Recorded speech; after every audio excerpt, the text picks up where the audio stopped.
நம்முடைய திருக்கோயில்கள் எல்லாமே இருக்கக்கூடிய அரச பரம்பரையிலே வந்த பக்தர்களாக இருந்து அவர்கள் அரசாண்டிருக்கிறார்கள் என்பதற்கான அடையாளம்தான் எம்பெருமான் அணிந்திருக்கக்கூடியதான பாண்டியன் கொண்டை என்பது.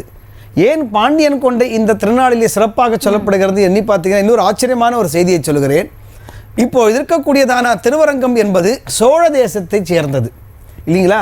சோழ தேசத்தை சேர்ந்திருக்கக்கூடிய தலைநகராக இருந்தது உறையூர், பிறகு அது பக்கத்திலே இருக்கக்கூடியதான தஞ்சாவூர். இவை இரண்டும் தான் சோழ தேசத்திற்கு தலைநகராக இருந்தது. ஆனால் எம்பெருமான் பாண்டிய நாட்டிலே இருந்து அவர்களுக்கு உரியதான அந்த கொண்டை என்பது என்னவென்றால், பாண்டிய மன்னர்கள் இது போன்ற ஒரு அழகிய கொண்டையை அவர்கள் அணிவார்களாம் திருநாட்களிலே. நாம் சாதாரணமாக பார்க்கிற அந்த கிரீடம் என்பது நாம் மேல் நோக்கி இருக்கக்கூடியதான ஒரு கிரீடமாக இருக்கும். ஆனால் பாண்டியர்களுக்கே உரியதான ஒரு விதமான கொண்டை என்பதுதான் அவர்கள் அணிந்திருக்கக்கூடியது. அந்த அரசர்கள் திருநாட்களிலே இது போன்ற அழகிய கொண்டையை தன்னுடைய தலைகளிலே கிரீடத்திலே சுட்டிக் கொள்வார்கள். ஒரு பாண்டிய மன்னன் தன்னுடைய காதலை பக்தியை வெளிப்படுத்தும் விதமாக இந்த அரங்கனுக்கு அந்த அழகிய கொண்டையை சுற்றியதன் காரணமாக இன்றைய திருநாளிலேயும் பாண்டியன் கொண்டை அணிந்து கொண்டு எம்பெருமான் சோழ தேசத்திலே இருக்கக்கூடியவன் தமிழுக்காக அந்த கொண்டையை அணிந்து கொண்டு அந்த கிரீடத்தை அணிந்து கொண்டு வருகிறான் என்பதுதான் சிறப்பு. ஏனென்றால் நீங்கள் பார்க்கக்கூடிய சங்க தமிழ் என்று சொல்லக்கூடியதான முற்தமிழும் வளர்ந்த இடம் என்பது பாண்டிய தேசம். அதை தெரிந்து கொள்ள வேண்டும். அப்போது அந்த பாண்டிய தேசத்திலே முற்தமிழும் வளர்க்கப்பட்டது. பாண்டியர்களாலே சங்க பலகை வைத்து நம்முடைய இலக்கணங்களும் இலக்கியங்களும் அகத்தியன் காலம் முதலாக சங்க காலம் முதலாக இலக்கியங்கள் வளர்க்கப்பட்டிருக்கின்றன, தமிழ் வளர்க்கப்பட்டிருக்கிறது. அந்த தமிழ் திருநாளை இன்றைக்கு நான் கொண்டாடுகிறேன் என்கின்ற வகையிலே தான் எம்பெருமான் தன்னுடைய அழகிய மணிமுடியின் மீது பாண்டியன் அணிந்து கொள்ளக்கூடியதான அந்த வகையான கொண்டையை இன்றைக்கு எம்பெருமான் அணிந்து கொண்டு அசைந்து வருகின்றான்.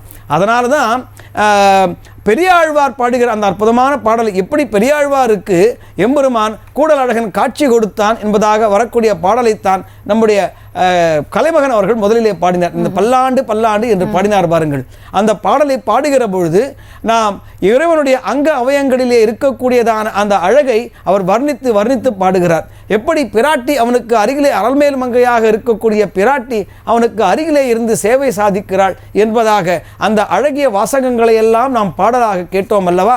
அதுபோலவே தான் எம்பெருமான் தன்னுடைய திருமேனி அழகாலே வசீகரத்தினாலே தன்னுடைய அழகிய கண்களினாலே இடையடிகளாலே எம்பெருமான் தன்னை ஏற்றுக்கொள்ளுகிறான், நம்பெருமாள் வருகின்றான் என்பதாக தமிழுக்கு ஏற்றம் தரக்கூடிய பூகோள ரீதியாகவும் தமிழை சேர சோழ பாண்டியர்கள் என்பதாக இருக்கக்கூடிய அனைத்தையும் ஒன்றாக நான் தமிழுக்கு ஏற்றம் தருகிறேன் என்று காட்டிய ஒரு திருநாளாக இன்றைக்கு இந்த வைகுந்த ஏகாதசி திருநாளிலே பெரிய தமிழ் திருநாள் என்று சொல்லக்கூடியதான இந்த திருநாள் பெரிய கோயில் என்பதான பெரிய பெருமாள் என்பதான இந்த திவ்ய தேசத்திலே நடைபெறுகிறது.